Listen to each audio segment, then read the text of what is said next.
So ngayon, ang pag-uusapan natin ay ang maribang. Marami na akong nakikitang tanong. Ano daw ang maribang? Safe daw ba itong gamitin? Maganda ba talaga itong utangan? At paano ka magkakaroon ng maribang? So kung curious ka din, tapusin mo tong video na to. So kung bago ka nga lang dito sa channel ko, i-subscribe mo na yan. Pindutin mo na rin ang notification bell at ang like button at pakishare mo na rin itong video natin. At sa unang magko-comment dito sa video natin ay magkakaroon ng reward sa ating GCash. Ayan. So, balik tayo. Ano nga ba ang Maribang? So, ang Maribang, ito yung dating C-Bank. Ito ay isang digital bank dito sa Pilipinas. Ibig sabihin, online bank siya, walang physical branch, na pupuntahan. So, lahat ng gagawin mo dito ay sa pamamagitan lang ng app. So, idina-download lang natin to pwedeng sa inyong App Store o kaya naman ay pwedeng sa inyong Google Play Store. So, ano ang maganda dito? Ang Maribank ay under ng C Group. At guys, ang C Group, sila rin ang may-ari ng Shopee. So, kung Shopee user ka, malaking plus yan dahil connected ang Maribank sa Shopee app. So, sa mga nagtatanong kung safe ba ang Maribank, yes, ito po ay super safe dahil ito ay regulated ng BSP or ng Bangko Sentral. At laging tandaan,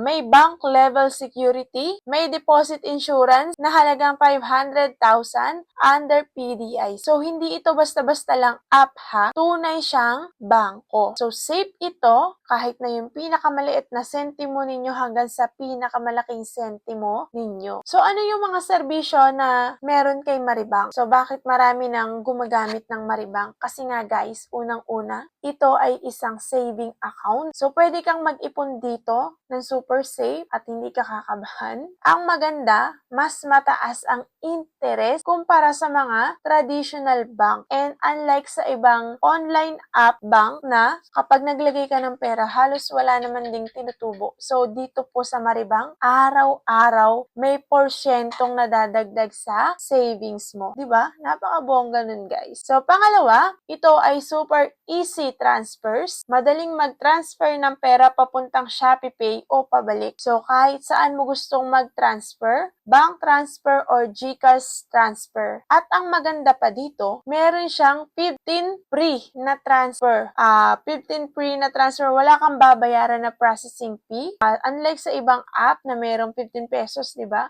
Siya po wala.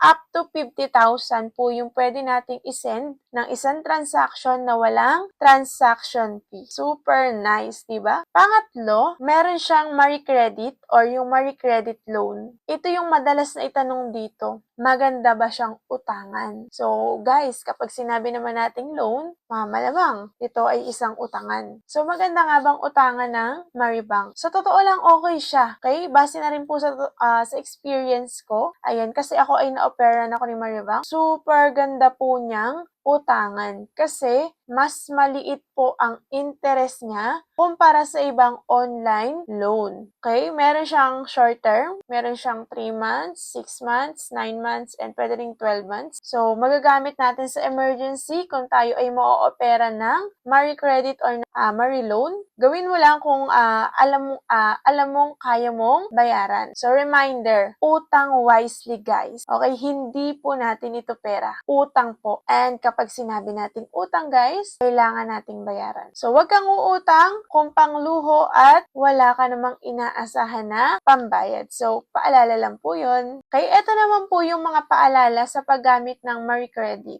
Guys, honest lang tayo ha. Based din to sa aking experience. Kahit maganda ang app, okay? Maganda nga siyang utangan, maliit ang tubo, lagi pong tandaan, ito po ay utang. Okay po? Huwag kayong mag-overborrow and kagaya nga ng sinabi ko kanina, kung panluho lang din naman ay iwasan natin itong ipangutang. Ito po ay magagamit natin sa mga emergency. Yan. Huwag kang mahuhuli sa due date. Okay? Para mapanatili natin yung maganda nating records kay Maribank and para bigyan niya rin tayo ng mas mataas na credit limit, alagaan po natin yung ating due date. Always check interest at basahin natin palagi ang terms and condition. So, kung responsable ka naman, napakalaking tulong talaga ni Maribank. So, eto guys. Okay guys, so sa mga hindi nga alam kung paano ba sila magkakaroon ng Maribank, or paano tayo makaka-avail ng Maribang? Madali lang talaga siya. So, buksan mo lang yung Shopee app mo. Ito po yung isang way ha. Buksan nyo, kung may Shopee po kayo, buksan nyo yung inyong Shopee app. Punta ka sa Maribang section. Makikita mo yan. Ayan, dyan. Fill up ka lang ng details. Tapos, kailangan mo lang syempre ng verified ID. Tapos, meron ka ng Maribang. Within minutes lang, pwede ka na mag-start mag-save o gumamit ng services nila. So, kung wala ka namang Shopee, ay pwede mo rin siyang direct na i-download mula sa iyong Apple Store or App Store o kaya naman ay sa iyong Google Play Store. So, ito po yung, ayan po yung Maribang. So, para kanino ba ang Maribang? So, bagay ang Maribang kung ikaw ay Shopee user, yung mga kagaya ko na mahilig magbibili online, kasi kapag kaala kang Maribang, tapos ang pagbabayad mo ay online, tapos gagamit ka ng Shopee Pay, ay, sobrang laki ng mga processing fee. Ayan, 15 pesos and up. Pero, kung magbabayad ka, gamit ang iyong Maribang, ayan sa Shopee, sa Shopee Pay, wala po siyang, di ba napakalaking bagay nun guys? Kaya dapat maging wais tayo. Minsan nga ang ginagawa ko pa, inililipat ko muna sa Maribang. Halimbawa, may bank kasi ko, ang free lang niya lagi sa pagta-transfer na free ay 1,000 isang transfer. So, 3 beses lang din sa isang araw, pwede kang mag-transfer ng 1,000 na libre. So, kung mas mataas pa sa 3,000, yung kailangan mong i-transfer, hindi ka na makakalibre. So, ang ginagawa ko, nililipat ko muna sa aking Maribang. Then, at saka ako magbabayad kasi gamit ang aking Maribang, wala nga talagang processing fee. So, napakadali, di ba? Kung ikaw ay isang Shopee user, mahilig ka sa online transactions, kagaya ko, convenient na banking, super convenient talaga kasi nito, guys. Minutes lang and never pa ako naka-experience ng problema dito kay Maribang. At syempre, para din sa mga taong marunong mag-manage ng utang ang Maribang kung ma-o-operan ka ng Mari Credit or ng Mari Loan. Pero kung hindi ka pa discipline sa pera, pag-isipan mo munang mabuti. Mahirap mabaon sa utang. Okay guys, yun lang. Ganun lang kasimple. Ang pagda-download ng ating Maribang, ulitin ko lang, punta ka lang sa iyong App Store, mag-download ka lang dyan, and fill upan mo lang ito. Kailangan mo lang ng ID, verified na ID, national ID, yun, napakadali lang gamitin. And i-email ka ni Maribang. So guys, thank you so much kung nakaabot ka pa hanggang dito sa video ko na to. So ngayon naman ay ituturo ko sa iyo kung paano ba yung step by step and guide kung paano tayo magjo-join at gumawa ng Maribang account gamit ang mobile phone. Kung paano mag-join at gumawa ng Maribang or ng mobile and digital bank. So madali lang to. Ito ay 2025 na and updated na rin to. Una, paano mag-sign up sa Maribang? First, mag-download ng Maribang app.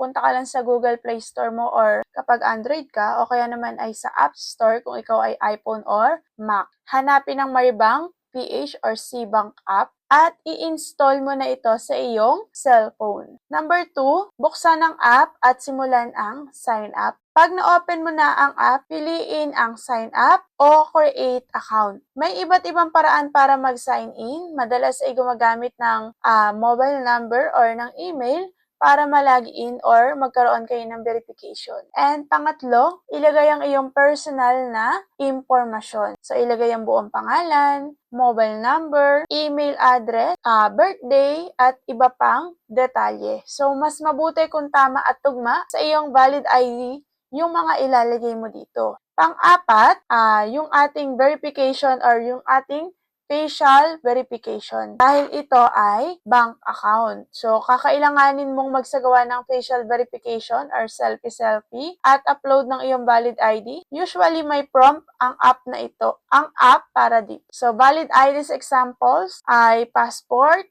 driver's license, UMID, SSS, TIN, PRC ID, national ID, or depende sa hihingin ng app sa step na yan. So, panglima, hintayin ang approval. Pag kumpleto ang lahat ng details at verification, i-review to ng system yung application mo. So, hintayin lamang matapos ang proseso. Kadalasan, mabilis lang, sa loob lang ng ilang minuto hanggang 5 minuto, approve na yan. So, number 6, account ready! Okay? Pag-approve na, pwede mo nang mag-deposit ng funds, pwede ka nang mag-transfer, pwede ka nang mag-earn ng interest, and gamitin ang features ng Maribank or ng mobile savings, transfers, QR Pay, and debit card at marami pang iba. So, ito pa yung ating bonus tips or bonus tip. Kung familiar kayo sa referral code, ayan, kung may referral code, i-enter ito habang nag-sign up para may extra rewards ka. So, depende sa promo. So, ito yung aking referral codes. Ayan.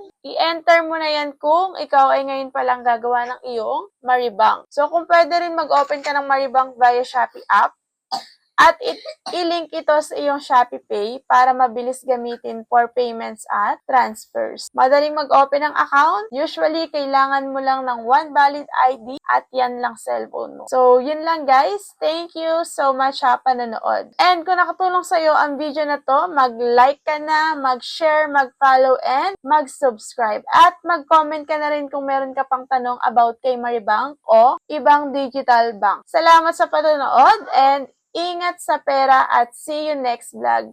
Bye!